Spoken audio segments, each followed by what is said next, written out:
What's up, guys? We got the whole Jeep packed up. We got the dog packed up.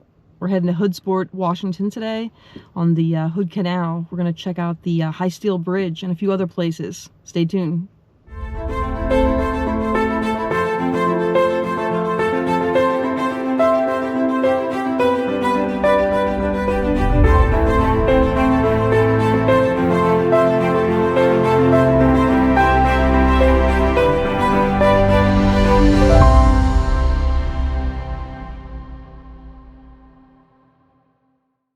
What's up, guys? We're at Hoodsport, Washington. We just hit 5K followers. I can't thank you guys enough. It's so awesome.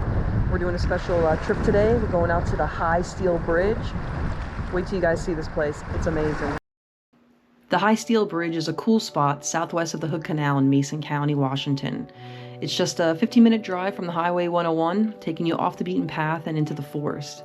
You don't need an off-road vehicle to get there, but it definitely makes things easier. The road gets a little bumpy once you hit the gravel. As you drive through the forest, you'll be surrounded by beautiful nature, and if you're lucky, you might even spot some wildlife. We saw some deer on our way up, which was pretty awesome. The drive is super scenic, gradually taking you above the Skokomish River. When you reach the High Steel Bridge, you'll find it spans a deep gorge, standing an impressive 365 feet above the river. The views are absolutely amazing, and they offer a unique perspective of the surrounding area. Let's get up there and check it out.